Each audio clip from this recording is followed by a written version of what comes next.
Now let's talk about overloading the assignment operator. So if you have two length objects, we can always assign one to another, right? Now the reason this works is because under the hood, the compiler generates a default assignment operator for us. This default assignment operator copies all the member variables of the source object to the target object. Now this works perfectly fine pretty much all the time, but there are situations where we need to have control over how objects are assigned. We'll look at a real example of that later in the course, but in this lesson, let's see how we can overload the assignment operator to have control over how objects are assigned. So back to our length class, we're going to add a new function. Now the return type, just like before, has to be length as a reference because we are working with an existing object, right? And the parameter also has to be a constant length as a reference. Now here we're not going to make this function a constant because in this function, we'll be modifying the current object, okay? So let's remove this and generate the function definition. Now CLion made a mistake. Sometimes it does this. It added the constant keyword even though I removed it. So always double check this. Now, again, I want to put the ampersand right after the return type. That's better. Now in this function, we're going to set the value of the current object to the value of the other object. And obviously, if we have other members here, we need to assign them as well. Now, at the end, we need to return a reference to an existing length object. So we're going to use the same technique you learned in the previous lesson. We're going to dereference this pointer and return it. Now, for clarity, I want to add a message here. I want to show you something that might surprise you. So here I'm going to say object assigned. Now, because we're using cout, we need to import the IO stream header file. Now, back to our main file. So we have two length objects, and we are assigning the second length to the first length. So now when we run this program, we see an object is assigned to another. Great. But what if we put the assignment on this line?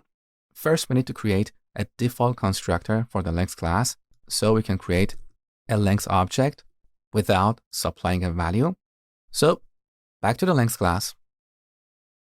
Let's create a default constructor. Okay.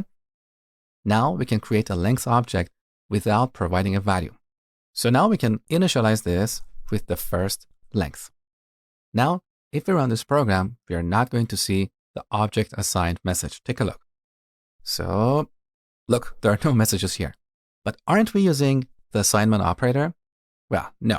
We're using an equal sign, but this equal sign has different meanings depending on how we use it. If we use it to initialize a new object, it represents the copy operation. So in this case, the copy constructor is called because we're initializing a new object.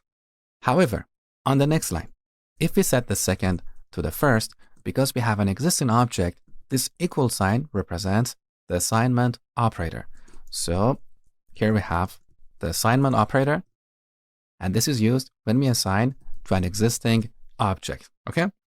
Now, earlier in the course, I told you that sometimes we want to prevent an object from being copied. So I showed you how we can delete the copy constructor to achieve that. So let's quickly refresh your memory. We can create a copy constructor that takes a constant length as a reference. Now, if we delete this,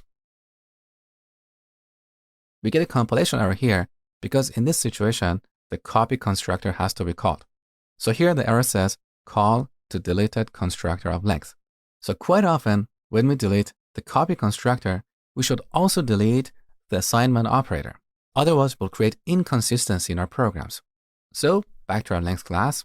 Because I have deleted the copy constructor, I'm going to delete the assignment operator as well. Now, back to our main file, we get a compilation error over here because we cannot assign a length object to another. And that also means we should also delete the definition of the assignment operator. Good. So let me quickly recap. For every class that we create, the compiler automatically generates a default assignment operator. This default assignment operator works perfectly fine pretty much all the time, but if we need control over how objects are assigned to each other, then we need to either overload this operator or delete it. And if we delete it, we should also delete the copy constructor as well.